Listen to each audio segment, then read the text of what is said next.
Hello बच्चों, मैं हूं अंकित तिवारी और राइज अकेडमी से आ गया हूं मैं आपके लिए नया वीडियो लेके।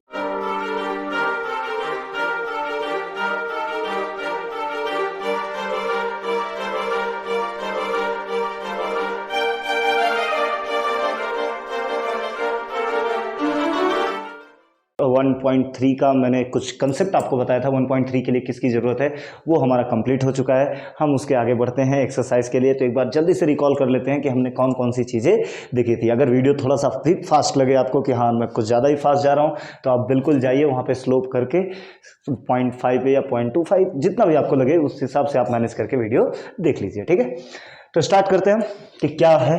सबसे पहले कल के इसके पहले वाले वीडियो में मैंने आपसे ये डिस्कस किया था कि सपोज करो अगर आपको प्रूफ करना हो कि दो ट्रायंगल सिमिलर हैं, दो ट्रायंगल सिमिलर है। मान लो हमारे पास दो ट्रायंगल है A B C P Q R. अगर आपको ये चेक करना है कि ये दोनों ट्रायंगल सिमिलर हैं या नहीं है, तो आप जा सकते हो डायरेक्टली। तीन टेस्ट है, मैंने बताया था कि आपके पास आपको समझो ये एक केस है जिसे सॉल्व करना है। उसके लिए तीन एविडेंस की जरूरत है। कितने एविडेंस की? तीन। कोई भी हो सकता है और वो उसके सॉल्व करने के हमारे पास तीन तरीके हैं प्रूफ करने के। पहला आप प्रूफ कर सकते हो एस एस एस से, फिर आप प्रूफ कर सकते हो ए से, फिर आप प्रूफ कर सकते हो एस ए एस से। तो ये तीन तरीके थे जिनसे आप प्रूफ कर सकते हो कि दो ट्रायंगल सिमिलर हैं या नहीं है। इसके बाद हमने कुछ और चीजें डिस्कस की हुई थी कि दो ट्रायंगल अगर सिमिलर है, मान लो अगर हमारे पास दो ट्रायंगल है A B C P Q R, अगर मैंने बोला ये दोनों ट्रायंगल सिमिलर हैं तो इनके करस्पॉन्डिंग साइड्स इक्वल प्रोपोर्शन में होते हैं। कैसे होते हैं? इक्वल प्रोपोर्शन में। मतलब A B upon P Q will be equals to B C upon Q R equal to A C upon P R, A C upon P R. तो ये चीज़ें हमने डिस्कस की थी लास्ट के लेक्चर में। ये दोनों चीज़ें, लास्ट का लेक्चर इन्हीं चीज़ों पे पूरा बेस्ड था, तो ये हमने डिस्कस कर लिया था। क्या क्या डिस्कस किया था कि अगर दो ट्रायंगल को हमें सिमिलर प्रूफ करना है तो हमारे पास तीन टेस्ट बचते हैं। कौन कौन से? एस एस एस से कर सकते हैं, ए से कर सकते हैं, एस ए एस से कर सकते हैं। फिर हमने क्या देखा था कि अगर सपोज करो दो ट्रायंगल है हमारे पास A B C and P Q R और दोनों ट्रायंगल सिमिलर है, हमें गिवन है, तो हम इनके साइड्स को इक्वल प्रोपोर्शन में लिख सकते हैं। मतलब हम लिख सकते हैं A B upon P Q is equal to A B upon P Q is equal to B C upon Q R is equal to A C upon P R, हमेशा लिख सकते हैं। और इसी के बेस पे हम आगे के क्वेश्चन सॉल्व करते हैं। तो टाइम ना वेस्ट करते हुए डायरेक्टली मैं स्टार्ट करता हूं 10th ज्योमेट्री 1.3 का क्वेश्चन नंबर 1। ठीक है, तो जब तक मैं इसे रब करूं तब तक आप क्वेश्चन को रीड करें और देखें क्या है क्वेश्चन में। ठीक है,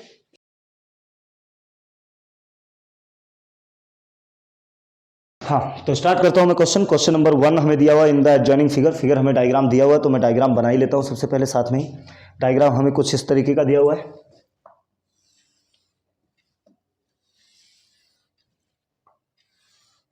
ऐसा हमें ट्रायंगल दिया हुआ है और साथ ही यहां से एक पॉइंट हमें दिया हुआ है टी ई।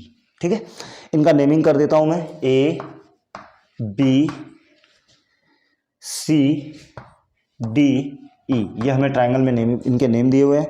कुछ डेटा और हमें दिया है, this angle is 75 degree, this angle is also 75 degree. ठीक है, ये हमें दो एंगल दिए हुए हैं। और अब हम मैं क्वेश्चन को रीड करता हूं। क्या दिया गया? In the adjoining figure angle A B C and angle EDC both are 75 degree.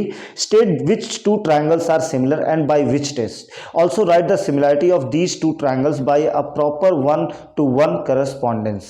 1-to-1 correspondence कि कैसे है वो सिमिलर, ये भी हमें लिखना है। मतलब देखा जाए तो हमें इन्हें सिमिलर प्रूफ करना है। इनमें कोई भी दो ट्रायंगल सिमिलर है उन्हें हमें सिमिलर प्रूफ करना है और सिमिलर प्रूफ करके सारा रीजन हमें लिखना है। इजी क्वेश्चन है, बहुत छोटा सा क्वेश्चन है। सबसे पहले आप ढूंढ लो इसमें दो ट्रायंगल कौन से हैं। एक काम करते हैं, गिवन लिख लेते हैं पहले। क्या क्या दिया हमें? तो हमें गिवन में तो दो ही चीज दी हुई है। एक एंगल ए बी सी दिया हुआ हमें, angle A B C is equal to कितना? 75 डिग्री। दूसरा हमें दिया हुआ है angle E D C, angle E D C this is also 75 degree. ये कौन से दो ट्रायंगल मैंने अज्यूम किए हुए हैं? अज्यूम क्या, यहाँ पे आपको दो ही ट्रायंगल दिख ही रहे होंगे। एक ट्रायंगल है ए बी सी, पूरा बड़ा वाला ट्रायंगल दिख रहा है, और दूसरा ट्रायंगल है डी ई सी। कौन सा ट्रायंगल? डी ई सी। आप गलती से इसे मत लेना कि सर ये भी है ये भी है, ये ट्रायंगल नहीं है। डायरेक्टली दिख रहा होगा 1 2 3 4 4 साइड है, ये क्वाड्रिलेटरल है। तो आपको ट्रायंगल को, ये चैप्टर पूरा सिमिलरिटी ऑफ ट्रायंगल पे है। तो triangle A B C and D E C, इन्हीं दो ट्रायंगल को हमें क्या प्रूफ करना है? सिमिलर प्रूफ करना है। तो प्रूफ करते हैं हम। सो इन triangle एक काम करते हैं, प्रूफ करने से पहले डायग्राम में डिस्कस कर लेते हैं। मैंने क्या बताया था, किसी भी दो ट्रायंगल को सिमिलर प्रूफ करने के लिए कितने सबूत ढूंढने, कितने एविडेंस ढूंढने हैं हमें, 3 एविडेंस। तो कोई भी 3 एविडेंस देखते हैं हमें मिलता है या नहीं मिलता है, ठीक है। ये रहा हमारे पास एक ट्रायंगल ABC और दूसरा ट्रायंगल है EDC, ये दूसरा ट्रायंगल है। अगर ABC को आप देखो तो एंगल B कितना दिया है हमें, 75 डिग्री, और EDC में देखो तो ये कितना दिया है, 75 डिग्री। मतलब एक एविडेंस तो हमें डायरेक्टली सामने दिया हुआ। मैंने आपको ये भी चीज़ बताई थी कि आपको क्वेश्चन में मोस्टली 1 और 2 एविडेंस दिए हुए रहते हैं, तीसरा सिर्फ आपको ढूंढना रहता है। तो एक तो यही मिल गया, दूसरा चेक करते हैं। थोड़ा सा अगर सोचोगे तो इन ट्रायंगल ABC देखो और दूसरा ट्रायंगल DEC देखो, DEC, इसमें दोनों ट्रायंगल में C कॉमन है, इन दोनों ट्रायंगल में C कॉमन है, ABC में और DEC में। तो दोनों में एक एंगल तो कॉमन ही हो गया, तो वो तो दोनों के लिए इक्वल है। और मैंने बताया था अगर किसी ट्रायंगल में 2 एंगल इक्वल हो जाते हैं तो तीसरा ऑटोमेटिकली अपने आप इक्वल हो जाता है। तो ये कौन, हमने क्या चेक किया, एंगल, अगेन एंगल, फिर से एंगल। तो एंगल एंगल एंगल टेस्ट से ये दोनों ट्रायंगल क्या हो गए, सिमिलर। अब जितना मैंने डिस्कस किया यही मैं बोर्ड पे लिखता हूं कि आपको कैसे वहां पे रिप्रेजेंट करना है, ठीक है। सो इन ट्रायंगल, कौन से 2 ट्रायंगल है वो ले लेते हैं। In triangle ABC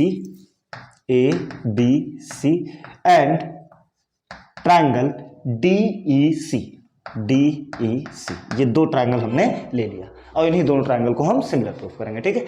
angle ABC, इस वाले ट्रायंगल में ABC में एंगल ABC, पहला एविडेंस लिखते हैं, एंगल ABC किसके इक्वल है बच्चों, angle EDC, angle EDC। Clear है, ये हमें कैसे पता, ये हमें गिवन है, क्या है, हमें गिवन है। बोलो बात एकदम क्लियर। दूसरा एविडेंस ढूंढते हैं, एंगल ट्रायंगल ABC में एंगल C, DEC में एंगल C कॉमन है, तो हम लिख सकते हैं angle C is equals to angle C reason common angle, ठीक है। ये हो गया हमारा कॉमन एंगल। मैंने पहले भी बताया अगर आप 2 एंगल इक्वल प्रूफ कर देते हो तो तीसरा आपको प्रूफ करने की जरूरत नहीं है, बट अगर आपको चाहिए तो आप लिखो, अगर आपको लिखना ही है तो आप लिख सकते हो कि एंगल BAC, अब यही एंगल एक बचा ही है, is equals to angle DEC, reason में रिमेनिंग एंगल कि बचा हुआ एंगल भी इक्वल होता है। अगर किसी भी 2 ट्रायंगल के 2 पेयर एंगल के इक्वल हैं तो तीसरा अपने आप इक्वल हो जाता है, रिमेनिंग एंगल। बोलो बात यहाँ तक की एकदम क्लियर है। चलो ठीक है, 3 एविडेंस हमें मिल गए और मैंने बताया था 3 ही एविडेंस आपको ढूंढने हैं। अगर 3 एविडेंस आपने ढूंढ लिया तो ट्रायंगल सिमिलर हो गए। तो हम देख देते हैं कि हम लिख सकते हैं triangle ABC and DEC similar है। ना, ऐसी गलती मत करना कि आपने जो यहाँ कंसीडर किया है ABC और DEC सिमिलर है, वो यहाँ पे सिमिलर है या नहीं है वो हमें देखना पड़ेगा। तो हम फिर से एक बार ट्रायंगल बनाए। जब आपने इतना कर लिया ना तो उसके बाद एक बार 2 छोटे छोटे ट्रायंगल बना लो अपने मन से इजीली, ठीक है। ये सिर्फ इसलिए मैं बनवा रहा हूँ ताकि आपकी चीज़ें गलत बिल्कुल ना हो, क्योंकि यहाँ पे आपने ये कंसीडर किया है बट सिमिलर ये है ऐसा जरूरी नहीं है। तो देखते हैं कौन किसके इक्वल है। पहले हमारे पास कौन से ट्रायंगल है, ABC एंड DEC। एक ट्रायंगल का नाम पहले ले लो ABC, दूसरे का डायरेक्टली DEC मत लिखो। आप चेक करो पहले कि B angle ABC, angle B किसके इक्वल है, D के। तो जहां B है वहां क्या आना चाहिए, D आना चाहिए। ध्यान से देखो, एंगल B किसके इक्वल है, एंगल D के। यहां पे देखो एंगल B किसके इक्वल है, एंगल D के। तो B के करस्पॉन्डिंग में D का आना जरूरी है। B किसके इक्वल, D। यहां जो आपने लिखा है उसी डेटा से आपको ये सारी चीजें मिल जाती है। तो angle B is equals to C के। तो जहां C है इस ट्रायंगल में भी वहीं पे क्या आएगा, C आएगा। नेक्स्ट अब बात करते हैं A इक्वल है E के। तो जहां A है वहां आ जाएगा E। अब तुम लिख सकते हो कि triangle ABC is similar to triangle EDC। Again सुनो, मैंने A से स्टार्ट किया, यहां पे ABC, तो ये ट्रायंगल भी कहां से स्टार्ट होगा, E से। यहां टॉप से स्टार्ट किया तो यहां पे भी EDC, similar to triangle EDC। अच्छा ये क्यों नहीं लिख सकते थे, जरा देखो दोनों का सीक्वेंस सेम ही नहीं है।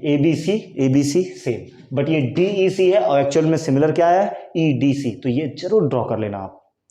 बहुत सारे टीचर्स को मैंने देखा वो ये बताते नहीं, डायरेक्टली लिखते हैं, बट डायरेक्टली लिखने से आपका कंसेप्ट क्लियर नहीं होगा। तो आप डायरेक्टली छोटा 2 ट्रायंगल बना के आप खुद के साथ डिस्कस कर सकते हो कि हाँ ये कौन से 2 ट्रायंगल है और उनकी नेमिंग कैसी होनी चाहिए। तो ABC is similar to EDC। Reason क्या दोगे आप, क्या क्या यूज किया आपने, एंगल एंगल एंगल, यहां भी एंगल का ही यूज किया, यहां भी एंगल का ही यूज किया, यहां पे तीनों एविडेंस हमारे कौन से हैं, एंगल वाले हैं, तो हम लिखेंगे ए टेस्ट।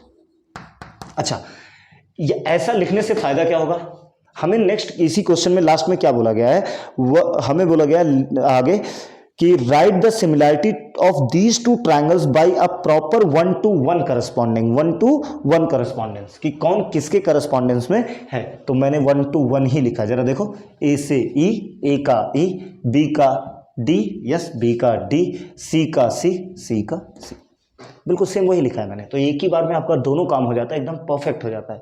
तो ये था आपका क्वेश्चन नंबर 1.3 का, जल्दी से आप इसे राइट डाउन कर लें, अच्छे से समझ लें, और फिर मैं स्टार्ट करता हूँ क्वेश्चन नंबर 2। वो भी बहुत इजी है, कुछ नहीं है उसमें क्वेश्चन में, मतलब इजी है, काफ़ी इजी क्वेश्चन है, अभी आपको बहुत इजी क्वेश्चन मिल रहे हैं, लास्ट में जाके कुछ थोड़े अच्छे क्वेश्चन मिलेंगे बाकी, और आपको कुछ टफ नहीं है, तो जल्दी से आप इसे राइट डाउन करें, फिर मैं स्टार्ट करता हूँ नेक्स्ट क्वेश्चन। हो गया, ठीक है, लिख लिया आप लोगों ने, ठीक है, तो समझो इसको अच्छे से, ठीक है, मैं रब करता हूँ, तब तक आप नेक्स्ट वाले क्वेश्चन को रीड करें, अगर मैं उसे बोल रहा हूँ कि वो इजी है तो ऑफकोर्स इजी ही है।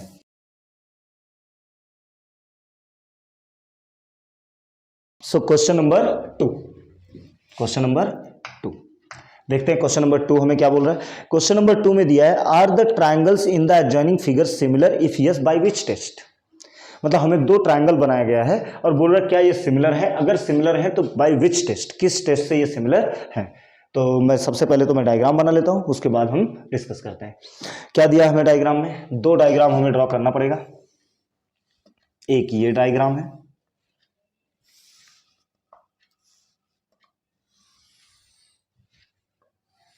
कुछ इस तरीके का डायग्राम दिया है, फिर मैं क्वेश्चन एक बार फिर से रीड कर दूंगा, इसका नेम है PQR।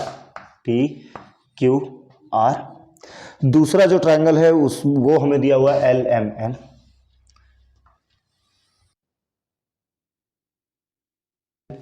MN, क्लियर, ये भी हमें कितना दिया है, इसकी वैल्यूज भी हमें, अच्छा सबकी वैल्यूज हमें दी हुई है, ये हमें दिया है 6, ये 10, ये हमें दिया हुआ है 8, और अगेन हमें यहां पे दिया हुआ है 3, 4, 5, बस इतना हमें दिया हुआ है डायग्राम में, और बोल रहा है क्या ये दोनों ट्रायंगल सिमिलर हैं, और अगर सिमिलर है तो किस टेस्ट की वजह से ये सिमिलर है। तो सबसे पहले हम गिवन पार्ट लिख लेते हैं इसका, गिवन, तो गिवन में हमें क्या दिया है, PQ is equal to 6, QR is equal to 8, PR is equal to 10, उस साइड देखते हैं, LM is equal to 3, MN is equal to 4,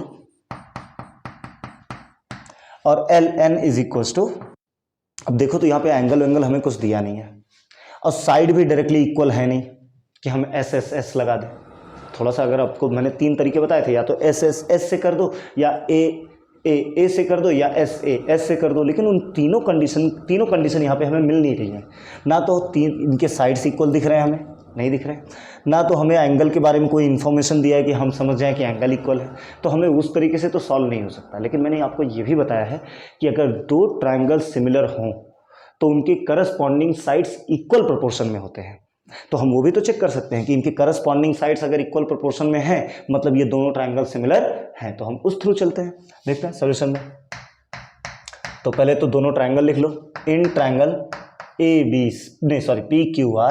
PQR and triangle LMN, clear, इन दोनों ट्रायंगल में 1 बाय 1 चेक करते हैं। PQ अपॉन LM कितना है, 3 है, कैंसिल हुआ, 3 1 जा 3 2 जा 6, तो PQ अपॉन LM हमारे लिए आया 2/1, 2 भी लिख सकते हो, कोई दिक्कत नहीं, मैं 1/2 लिख रहा हूँ, कोई दिक्कत नहीं। ये हो गया इक्वेशन नंबर 1। दूसरा चेक कर लेते हैं, QR अपॉन MN, वो भी चेक कर लेते हैं। QR कितना है हमारा, 8 है, MN कितना है, 4 है, अगर मैं इसे कैंसिल करूं तो 4 1 जा 4, 4 2 जा 8, अगेन हमारा QR अपॉन MN कितना आया, 2/1, मार्क कर दो इसे इक्वेशन नंबर 2। थर्ड वन भी चेक करना, 2 पे आके रुकना मत, थर्ड वन भी चेक करना। PR अपॉन LN चेक करते हैं अभी हम, PR अपॉन LN, ठीक है। ये हम चेक करेंगे तो पी आर हमारा 10 है, एल एन की अगर मैं बात करूँ तो वो हमारा 5 है, 5 1 जा 5, 5 2 जा 10। अगेन हमारा P R upon L N की भी वैल्यू आई 2/1। बोलो क्लियर है। 1 2 3 को जरा ऑब्जर्व करो तो सबकी वैल्यू कितनी आई है 2/1, 2/1, 2/1। रेशियो तीनों साइड्स का, करस्पॉन्डिंग साइड्स का सेम है, और ये रेशियो तभी सेम हो सकते हैं जब ट्राइंगल्स क्या हो, सिमिलर हो। क्या हो, सिमिलर हो। तो हम डायरेक्टली लिख सकते हैं, so triangle P Q R is similar to triangle L M N, L M N. Clear है। रीजन में क्या लिखेंगे हम, सिमिलर तो हमने लिख दिया कि, तो फिर रीजन में क्या लिखें, तो रीजन में लिखना corresponding sides of similar triangle by the test of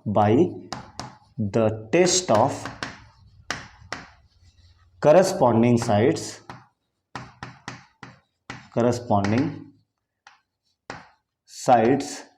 of similar, थोड़ा बड़ा है बट आप लिख लोगे, similar triangle by the test of corresponding sides of similar triangle. ये था आपका क्वेश्चन नंबर 2। अगेन मैं बोल रहा हूँ इजी है, ऐसा नहीं कि कुछ ज़्यादा टफ है क्वेश्चन को। आप थोड़ा सा देखो, फिर से देख लेते हैं। 2 ट्राइंगल हमें दिया हुआ था, उन्होंने बोला प्रूफ करो कि दोनों ट्राइंगल सिमिलर है या नहीं, और अगर सिमिलर है तो किस टेस्ट से सिमिलर है। तो हमने देखा कि यहाँ पे हमें साइड तो इक्वल दे नहीं रहे, दिया नहीं है, तो हम एस के थ्रू जा नहीं सकते।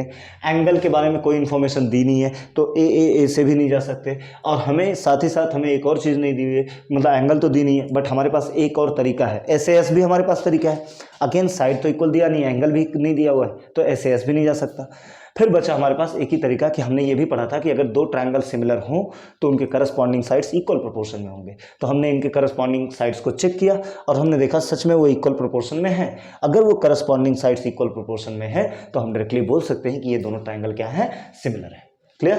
तो ये था आपका क्वेश्चन नंबर 2। जल्दी से आप इसे नोट डाउन करो, फिर मैं स्टार्ट करता हूं question number 3। Okay, write down. हो गया, हो गया, ठीक है। तो मैं इसे रब करता हूं और स्टार्ट करता हूं नेक्स्ट क्वेश्चन। तब तक आप नेक्स्ट वाले क्वेश्चन को रीड करें। देखो, अगर मैं बोलता हूं आपको कि रीड करने के लिए तो आप बिल्कुल सच में रीड किया करो क्वेश्चन को, क्योंकि ऐसा नहीं है कि क्वेश्चन कुछ अलग है, बहुत इजी क्वेश्चन है आपको।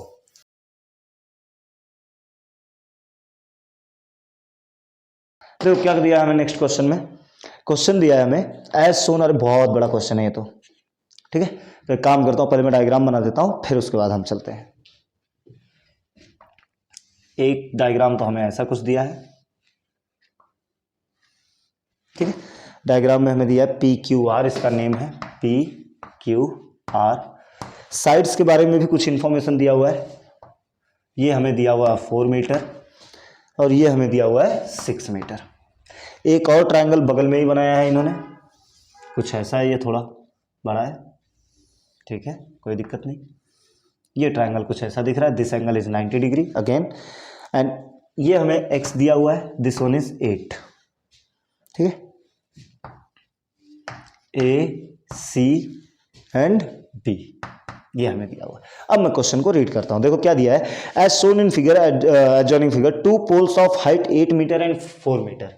8 मीटर 4 मीटर की ये पोल्स हैं, और याद रखना पोल्स हमेशा सरफेस के 90 डिग्री पे होते हैं। पोल हो गया, ट्री हो गया, भले आप रियल लाइफ में ट्री देखो कि ऐसे ऐसे बना हुआ, ऐसे ऐसे ट्री कोई आया हो, ऐसा वो चलेगा, बट रियल में जब आप मैथमेटिक्स करते हो, क्योंकि ऐसी चीज़ें आपको ट्रिग्नोमेट्री में भी मिलने वाली है, तो अगर कोई ट्री की बात हो रही है तो उनका ये मानना है कि अर्थ सरफेस पे ट्री पूरा एकदम परपेंडिकुलर ही खड़ा है, परपेंडिकुलर ही खड़ा है। आप ऐसे नहीं समझ सकते उसको कि नहीं सर ट्री तो टेढ़ा भी होता है, तो हाँ सबको पता है वो टेढ़ा होता है, बट आपको यहाँ पे उसके बारे में नहीं सोचना। कोई पोल हुआ, कोई ट्री हुआ, कोई वॉल हुआ, ये सब हम, ये वॉल हो गया, ट्री हो गया, ये सारी पोल हो गया, वो लाइट हाउस हो गया, है ना, तो वो सारी चीज़ें हमें परपेंडिकुलर होती हैं अर्थ सरफेस के। कितने एंगल पे होती हैं, 90 डिग्री पे। तो इतना आप ध्यान में रखेंगे, ठीक है।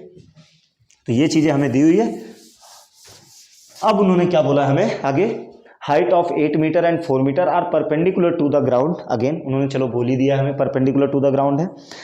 If the length of shadow of smaller pole due to sunlight is 6 metre. अगर ये बोल रहे हैं कि इस पोल की वजह से जो शैडो आ रहा है वो 6 मीटर आ रहा है, तो हमसे पूछ रहे हैं नेक्स्ट वाले पोल के लिए जो 8 मीटर का पोल है उसकी वजह से शैडो कितने मीटर का होगा। इनके कहने का मतलब ये है कि सपोज करो आपके सामने एक छोटा सा लड़का खड़ा हुआ है, छोटा सा बच्चा, उसके ऊपर सन की लाइट पड़ रही है तो शैडो कुछ दूर तक जा रहा होगा, बोलो क्लियर है। सपोज करो यहाँ पे कोई एक लड़का है, ठीक है, तो इसका शैडो मान लो कुछ सन यहाँ पे है, तो सन यहाँ पे है तो लाइट आएगा तो इसका शैडो कुछ यहाँ तक जाएगा, बोलो हाँ है ना, यहाँ पे ऐसा कुछ शैडो बनेगा। बोल रहा है कि अगर कोई एक और पर्सन है मान लो जिसकी हाइट इससे ज़्यादा है, इससे डबल है, इवन डबल है, ठीक है, तो सन को लाइट को यहाँ रखते हैं तो सन की लाइट तो इसके लिए भी आ रही होगी, तो हमसे ये पूछा जा रहा है कि इसका जो शैडो बनेगा वो कितने लेंथ का बनने वाला है। अब कुछ चीजें मैं यहां पे आपको एकदम अच्छे से समझाता हूं। किसी पोल, अगर देखो तो ये ट्रायंगल बन रहा है, क्या बन रहा है, ट्रायंगल, क्लियर है। किसी पोल और उसके शैडो से बनने वाले ट्रायंगल्स हमेशा सिमिलर होते हैं, लिख लो ये दिमाग में। किसी पोल और उसके शैडो से बनने वाले ट्रायंगल हमेशा सिमिलर होते हैं। तो पहले तो मैं गिवन लिख लेता हूं, उसके बाद अगर ये सिमिलर है तो हमारा क्वेश्चन सॉल्व हो गया। और सिमिलर है कैसे, क्योंकि मैं बोल रहा हूं, मैं नहीं बोल रहा हूं, आपकी बुक बोलती है, वही चीज मैं रिपीट कर रहा हूं कि अगर कोई पोल और उससे, अब किसी को बोलने की जरूरत नहीं, ये आप नॉर्मली प्रैक्टिकली प्रूफ कर सकते हो कि कोई भी अगर पोल है या कोई पर्सन है, उससे बनने वाले शैडो, दो पोल हैं और दोनों से बनने वाले शैडो से जो ट्रायंगल बनेगा वो दोनों ट्रायंगल सिमिलर होंगे। तो देखते हैं इन दोनों ट्रायंगल के लिए क्या बोला गया है। गिवन पार्ट क्या है, गिवन में हमें दिया हुआ है Q R 6 metre, P R 4 metre, A C 8 metre और हमें फाइंड करना है X. X is equal to question mark है हमारे लिए, ठीक है। स्टार्ट करते हैं, सॉल्व करते हैं इसको। अगेन बहुत इजी है, जब दोनों ट्रायंगल सिमिलर हैं तो इसका मतलब सिर्फ करस्पॉन्डिंग साइड्स इनके इक्वल प्रोपोर्शन में होंगे ही होंगे, तो हम लिख सकते हैं। बट कैसा ये क्वेश्चन ऐसा है, थोड़ा थ्योरी बेस्ड है, तो आप भी इसमें थोड़ा थ्योरी लिख लेना। P R and A C R the poles, तो आप लिखो A C and P R the poles and Q R B C, Q R comma B C R the corresponding are the shadows of poles। वो poles के क्या है, shadow है। ये आप लिख जरूर देना वहां पे। ये लिखने के बाद आप नेक्स्ट जो स्टेटमेंट लिखोगे उसके बाद आपका आंसर एकदम करेक्ट होगा। तो लिखना triangle made by two poles and their shadow